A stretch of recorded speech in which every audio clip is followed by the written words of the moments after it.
بسم الله الرحمن الرحيم. الحمد لله وحده والصلاة والسلام على من لا نبي بعده.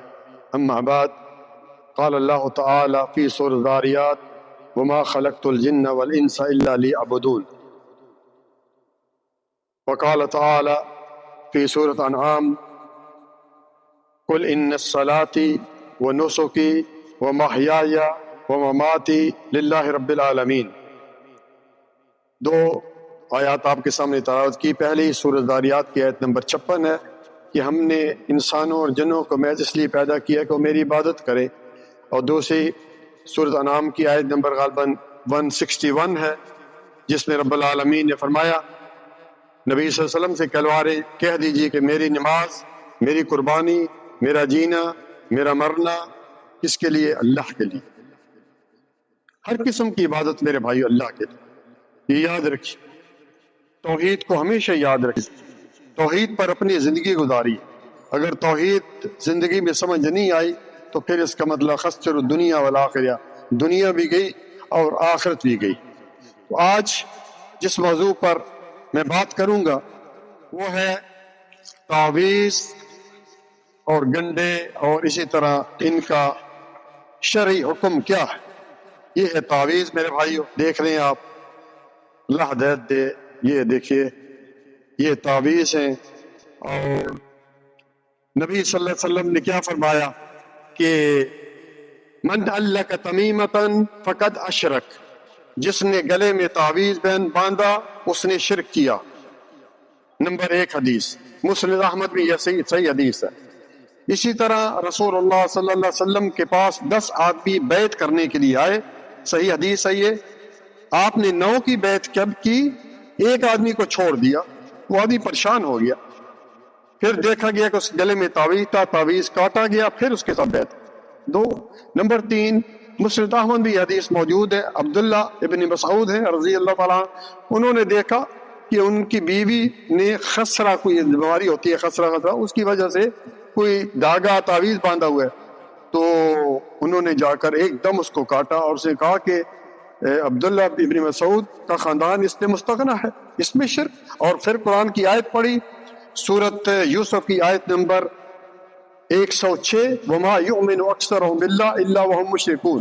4 ہوگی. 5واں جو ہے آپ صلی اللہ علیہ وسلم نے فرمایا، مسند احمد کی حدیث ہے کہ جس نے گلے میں کوئی چیز لٹکائی اللہ تعالیٰ اسی کی اس کو حوالے کر دیتا ہے.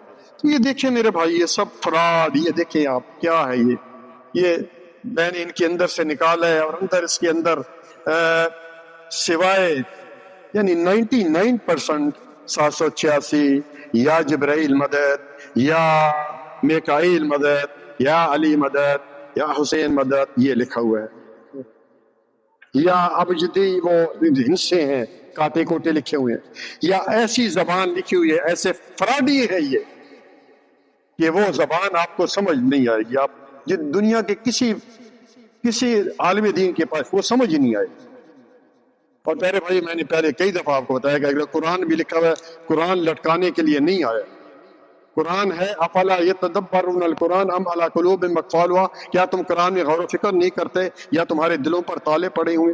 اس لیے تو آپ صلی اللہ علیہ وسلم نے کیا فرمایا کہ جس گھر میں سورۃ بقرہ پڑھی جاتی ہے اس گھر سے شیطان بھاگ جاتا ہے. ورنہ تو ہر گھر میں قرآن ہے، آپ پورا قرآن لٹکا لیں پھر کیا ہوگا؟ جب قرآن کی جو آواز ہے، آیت وہ ٹکراتی ہے شیطان کے ساتھ تب بھاگتا ہے. ورنہ آپ گھر میں رکھیں، ایک نہیں 100 قرآن رکھ لیں. اس لیے پیارے بھائیوں ان چیزوں سے بچنا ہے. جنہوں نے بھی اگر یہ پہنے ہوئے اس کو نکال دیں. اور دوسرا یہ ہے، یہ باندھے ہوئے ہوتے ہیں دھاگے اس پر بازوؤں پر یا کلائی پر، یہ بھی ٹھیک نہیں ہے.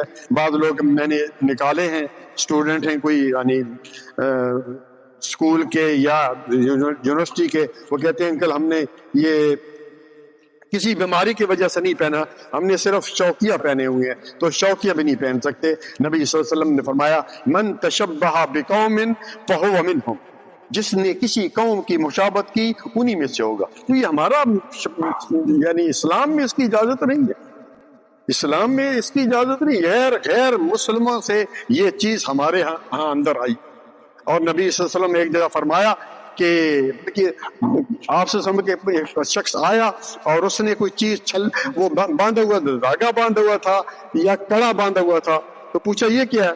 تو اس نے کہا من الوہن، یہ یعنی کسی بیماری کی وجہ سے ہے۔ اور آپ صلی اللہ علیہ وسلم نے فرمایا اس کو ابھی اتار دو، کیونکہ یہ تمہاری بیماری میں اور زیادتی کرے گا، اور اگر تم اسی کو پہنے ہوئے فوت ہوگے تو تم کبھی کامیاب نہیں ہو سکتے، تم جنت میں نہیں جا سکتے۔ تو پیارے بھائیو، خلاصہ حاصل یہ ہے، یہ تمام چیزیں، یہ ڈگوسلے ہیں ہمارے پاکستان، انڈیا، بنگلہ دیش میں۔ ماشاءاللہ آپ کافی عرصے سے خلیج میں رہ رہے ہیں، مجھے آپ کوئی بتائے ذرا، کوئی بھی بتا دے کسی ایک عربی کے، میں نے بڑے چیک کیے ہیں کہ کسی ایک عربی کے گردن سے مجھے ایک تعویذ مل جائے، لیکن میں نے آج تک نہیں دیکھا۔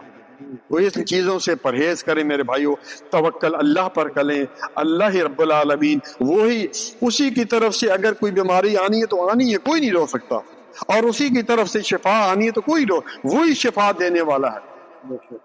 اسی پر توکل، اسی پر جو ہے وہ بھروسہ کریں اپنی زندگی کا، اور توحید پر اپنی زندگی گزاریں۔ اللہ تعالیٰ سے دعا ہے کہ اللہ تعالیٰ ہمیں توحید پر زندگی گزارنے کی توفیق عطا فرمائے، شرک سے بچنے کی توفیق عطا فرمائے۔ ربنا تقبل منا انك انت السميع العليم وتب علينا انك انت التواب الرحيم۔ سبحان ربك رب العزة عما يصفون وسلام على المرسلين والحمد لله رب العالمین۔ نجومی اور کاہن کے پاس جانے کی سزا کیا، وہ تھوڑے بتا دیتا ہوں۔ جو شخص، پیارے بھائی صحیح حدیث ہے، جو شخص نجومی کے پاس جاتا ہے یا کاہن کے پاس جاتا ہے، اور ہمارے حاضر ہے، گائے گم ہو گئی، چلو بھائی اس کے پاس جائیں، کدھر ہے گائے؟ بکری گم ہو گئی ہے، یا کوئی اور حساب کتاب، اس کے پاس جاتا ہے، صرف اس کے پاس جاتا ہے، پوچھتا ہے، یقین نہیں کرتا، اس کی 40 دن کی کوئی عبادت قبول نہیں، 40 دن کی اس کی کوئی عبادت قبول نہیں۔ اور اگر وہ شخص جو وہ کہتا ہے نجومی فراڈیا، اس پر یقین کر لیتا ہے کہ اس نے بالکل سچ کہا ہے، فَقَدْ كَفَرَ بِمَا أُنزِلَ عَلَى محمد صلی اللہ علیہ وسلم، تو اس نے پوری شریعت کا انکار کر دیا، اس نے قرآن کا بھی انکار کر دیا اور حدیث کا بھی انکار کر دیا۔ تو ان چیزوں سے میرے بھائیوں بچے، زندگی تھوڑی سی ہے، اور کس وقت موت آ جائے کسی شخص کو نہیں پتا، کسی کو نہیں پتا۔ توحید پر موت آئے گی، نبی صلی اللہ علیہ وسلم کی بڑی عظیم بشارت ہے، من آخر کلامہ لا الہ الا اللہ من الدنیا دخل الجنہ، جس کی موت اس کلمے پہ آئی لا الہ الا اللہ، اس کا ٹھکانہ جو ہے وہ جنت ہے۔ لیکن پیارے بھائیو، ضروری ہے کہ اس لا الہ الا اللہ کلمے پر اپنی زندگی گزاری جائے، ورنہ تو طوطے کو بھی سکھا دے، طوطا بھی لا لا کہتا رہتا ہے، لا نہیں الہ معبود الا سوائے اللہ، اللہ کے سوا کوئی معبود برحق نہیں، ہر قسم کی عبادت اسی کے لائق و زیبہ ہو۔ تو یہ جو ہے یہ آپ لوگوں کے لے کے ہیں۔